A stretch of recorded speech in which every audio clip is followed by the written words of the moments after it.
Your mechanics have to mean more to you than anything. It does to me. You know why?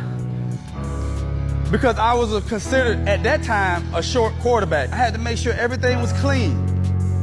The only thing they could say about me was I wasn't that tall. I want you in a position where they can't say anything about this. You're throwing. You're reading. The only thing they're going to say about Shedeur Sanders is, well, he's not as fast as his dad.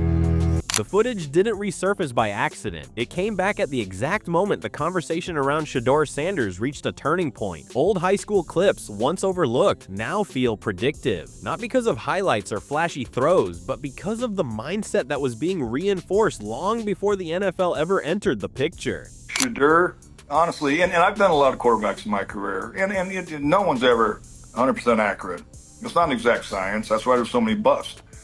But I'm telling you, Shedeur, I saw him, I was on the sideline watching the game in person, and he jumped Travis Hunter's ass like you wouldn't believe, had his finger in his face. He says, don't you ever throw your arms up in the air like that again. If I miss a throw, I miss a throw. And Travis Hunter bowed down to him. What's going viral isn't just tape, it's proof of preparation. Back then, Shedeur Sanders wasn't being treated like a prospect waiting on potential. He was being addressed like a quarterback who would eventually be judged at the highest level. The whole time your dad played in the league, I never seen him run full speed. Your dad high step from the time he touched the ball to the time, that's how fast your dad was. He was skipping the whole time, and he still outrun everybody. I couldn't believe it. When they at the end of the day, that's all they can say about Shedeur Sanders. He's not as athletic as his dad. Well, we all know that. That's all they're gonna be able to say. Just like the only thing they can say about me, I was too short. Hey, you can have that all day. See you Sunday. That's the attitude I want you to have. Your mechanics have to mean more to you than... The expectations were already set, not about hype, not about legacy, but about eliminating excuses before they ever had a chance to form. That approach shaped everything that followed. Jeff Blake stepping into that moment mattered. A former NFL quarterback with first-hand experience of how narratives are built and weaponized didn't focus on praise. Shedeur, honestly, and I've done a lot of quarterbacks in my career, and no one's ever 100% accurate. It's not an exact science. That's why there's so many busts.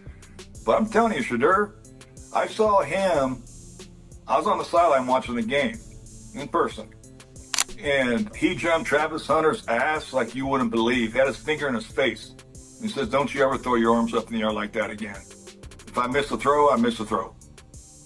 And Travis Hunter bowed down to him. That kind of show. The message centered on control. Control of mechanics, control of reads, control of perception. The idea was simple. If the fundamentals are undeniable, criticism has nowhere to land. That lesson didn't fade with time. It embedded itself. Shedeur is doing a really good job. He's growing and growing with each week from an outsider's perspective. And I think it's always cool when you're growing with company. Certainly you see him gravitating towards some young players whose roles are expanding since the last time we played them. I'm a firm believer. If I wanted Shedeur Sanders at 2, at worst at 33, of course I already think that he's better than other quarterbacks. Because that's the type of talent, that's where I... Fast forward to now, and the same patterns are playing out in real time. The league is watching Shedeur Sanders, and the conversation sounds familiar. The scrutiny isn't about intelligence or accuracy. It's not about leadership or preparation. The discussion keeps circling back to athleticism, specifically what he doesn't do compared to his father. That comparison has become the default angle, and it's exactly the scenario he was trained for. Well, he proved that he could one day be a franchise quarterback. I'm just saying there is clearly the potential there. No other rookie, I don't believe, has thrown for 300 yards this season. We just saw what this is his third start with no legitimate reps apparently up until 3 or 4 weeks ago. And he does this. So this to me is embarrassing for the scouting departments around the league. This is where the resurfaced footage hits harder. The warnings were clear years ago. Once everything else is solid, critics reach for the easiest contrast. Speed becomes the talking point. Mobility becomes the measuring stick. Not because it defines performance, but because it's convenient. Shedeur Sanders was prepared for that narrative before it ever existed. One of the things that I see Shedeur doing, and it goes to what, him watching the film every week, and he is reinventing himself every week. And he talks about it in these press conferences. And then he goes out and shows you on the field on Sunday. He said, last week against the Bears, I should have been better at checkdowns. I should have done a better job with checkdowns. Worked real hard on it this week, and look what he did. It was our best success rate on offense of the season. And all he was doing was taking what the defense was giving him. And so that is why. What stands out now is how little those critiques actually stick. Watch the games closely and the picture changes. He's not static in the pocket. He's not panicked under pressure. His movement isn't about sprinting past defenders, but about timing, angles, and awareness. He slides, he resets, he escapes when necessary, and keeps his eyes downfield. That's not accidental. That's trained behavior. Reporting that made you think maybe he was just completely entitled in his interview, you know what I mean? That he just didn't take them seriously and just rubbed people the wrong way. There was some reporting, we're not sure. But there is a great chance he would have went undrafted. I know the Ravens were looking at him as a backup for Lamar, but if the Browns hadn't taken him and their owners hadn't said, go get this kid just for the fans, he might have gone undrafted. And he steps in there and does what only Joe Burrow has ever done. There's a reason comparisons keep surfacing, even if they're imperfect. The pocket presence draws attention because it's calm, deliberate, and efficient. The ball placement is consistent. The reads come quickly. Coverage recognition shows up before the snap and adjusts after it. These traits don't rely on raw speed. They rely on discipline and repetition. Well, just add it to the list of reasons why Shedeur Sanders is 100% the quarterback we need to lean into, because he just keeps developing and taking steps forward. And remember, he didn't get anything in preseason. OTAs, training camp, preseason games, no work with the ones, all of that. I mean, we know the story. He's done all this in literally the last 5 weeks. At the same time, reducing him to a single archetype misses the point. He's not a replica of past quarterbacks. He's not built to mimic anyone else's career. The mobility he brings is functional, not flashy. It's designed to extend plays, not to turn every down into a scramble drill. That distinction matters, especially in a league that often confuses movement with effectiveness. Or if you do like the quarterback, you find 17 things to say. When we look at the game of football, you can't do it in a vacuum.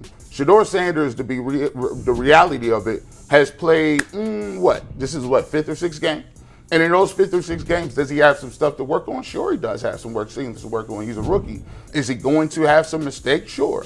But he's shown well enough to say that he has an opportunity to be a starting quarterback in this league.